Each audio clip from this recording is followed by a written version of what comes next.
Hi all. So in this video, we'll see how to perform data blending when we have got multiple data sources. So first of all, we'll go to the data source, and I have a data source of a coffee company. This is a company which has got its cafes around the country, and this company also sells its coffees across the superstores in India. So this is the data set. Coffee sales across the cafes of this company around the country. So from the state of Rajasthan, the sales are around 1500. From Maharashtra, these, Delhi, these. So in this way, you can see that this data of coffee sales, it contains the sales across the cafes. And right now, I'll tell you that how to create a joint. Then I'll tell you that how to create a data blending so that you understand the difference between the two. So if you guys remember in our joins video, when we had discussed inner join, outer join, left join, right join, we had seen that I've got this data source. Now I'll add another data source, which is nothing but the sales of these coffees across different supermarkets. So I've got this data. Okay, just a second. Okay, over here I've added it. So the moment I add these both Excels over here, the Tableau worksheet was quite intelligent to create an inner join between the two. And if I click over here, I'll see that these have been joined based on the region, because the region in both the sheets were common. Now, if I want to establish a left outer join, I can do that. If I wish to create a right outer join, I can do that. If I would like to create a full outer join, I can do that as well. So right now, if I'll go to a particular sheet, you'll notice that when I am joining two data sources using joins, then both of them combine and form a single data source over here. You can see that there is a multiple connections over here. This is a single data source where I have merged the two data sources. Now, since we are discussing data blending over here, so I'll remove this and I'll bring these two data sources in a way that I can perform data blending. So let me remove them. For this, I'll just go over here. I'll right click on the source. I'll say close.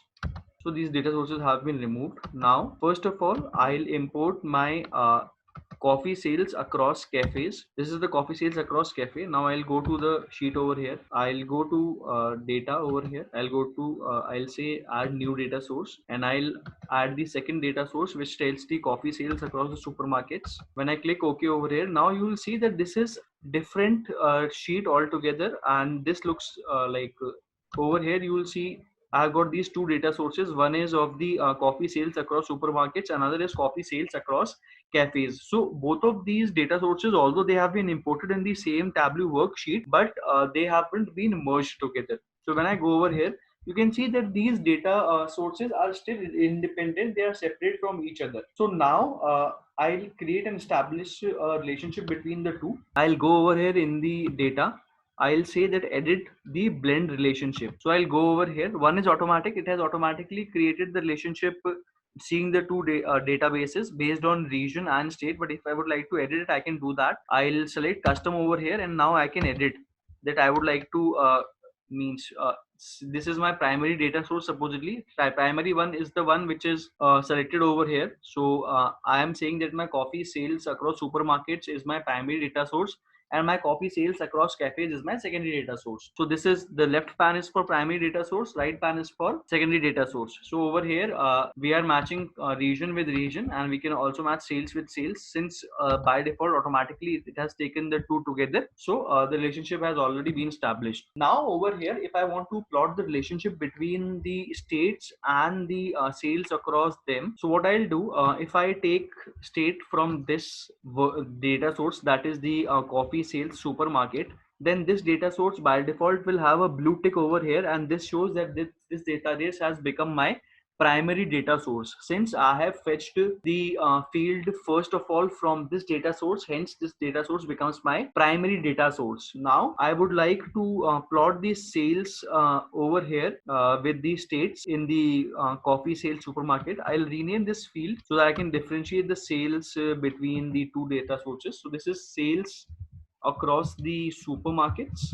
So when I'm plotting it over here, and I do a table. So you can see that across the states, what have been the sales of the coffee across different state supermarkets. I can see the sales. Now, if I would like to take the sales across the cafes as well, then what I'll do, I'll click on the data source over here, and over here, if I would like to plot it with the sales, first of all, I'll rename this. Sales belongs to the cafes over here. So this is the sales from the cafes. Now if I wish to plot it over here, just a second, I'll plot it over here. So you can see over here the I can see the name of the states over here. Okay, these are all the states which were mentioned in my primary data source, and these are all the sales across the supermarkets in my primary data source. When I try to add the sales of my secondary data source, that is sales cafe, then I'll get all the sales corresponding to the states which were mentioned in the primary data source, but I'll not be able to see the states which were there in my secondary data source. So if I open a new worksheet over here, and if I show you the states in my secondary data source, then those states are these.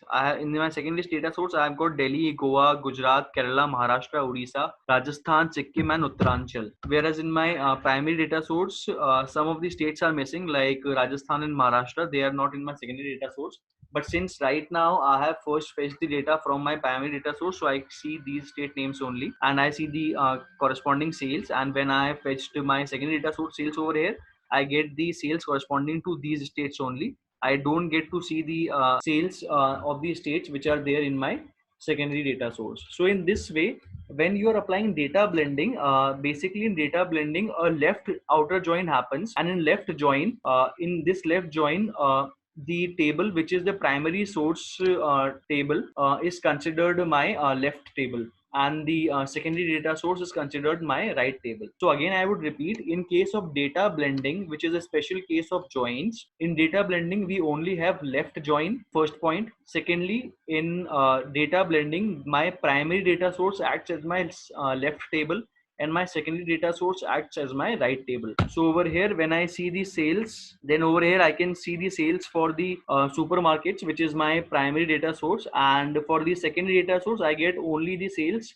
corresponding to the states which were mentioned in the both, and for the states which are not there in my secondary data source, I get this blank values over here. Now this was the case when I took my supermarket as the primary data source. Now let me open another sheet. Now you'll notice one thing over here.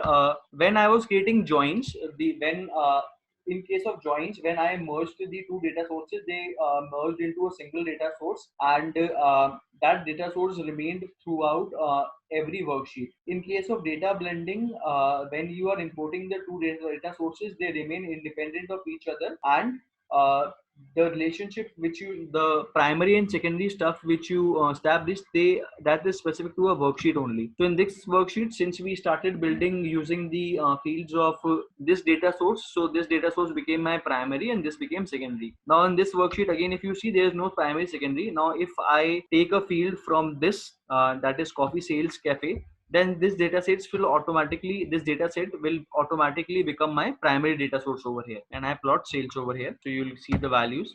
Now if I bring the sales of the supermarket over here and I place them over here, then this sales of the supermarkets over here, I'll be getting only the values corresponding to the states which are mentioned in the coffee sales cafe data source, which is my primary data source. I'm not getting any value corresponding to the states which are not mentioned in over here. So in case of sales supermarkets, my fields are empty, because these three states, Maharashtra, Rajasthan, and Sikkim, they don't have their presence in my primary data source, which is cafe coffee sales as of now.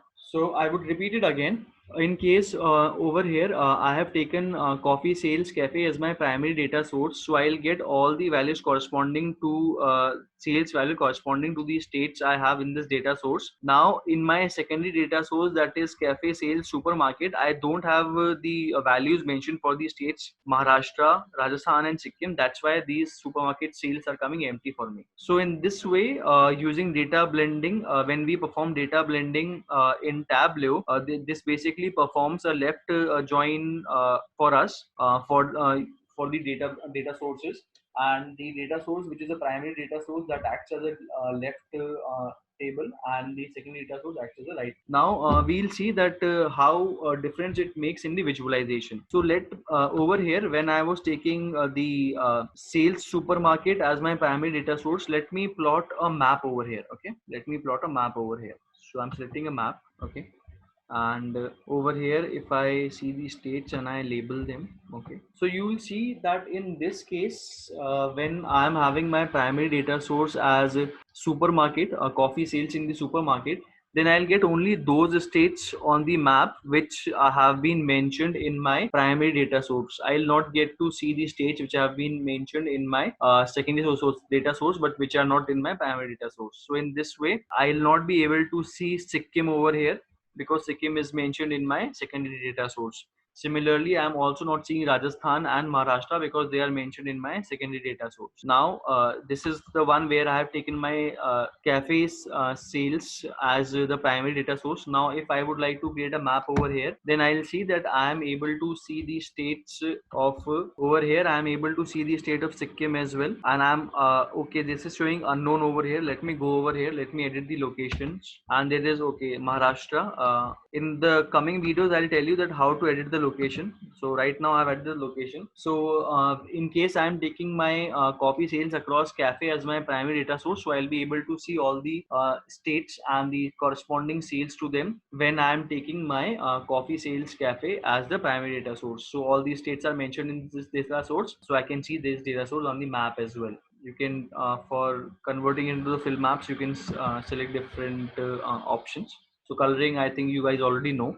We had discussed it in our previous videos. You can just place the colors over here so it makes looks more attractive. So that was pretty much from my side in case of data blending. Let's see you guys in the next video.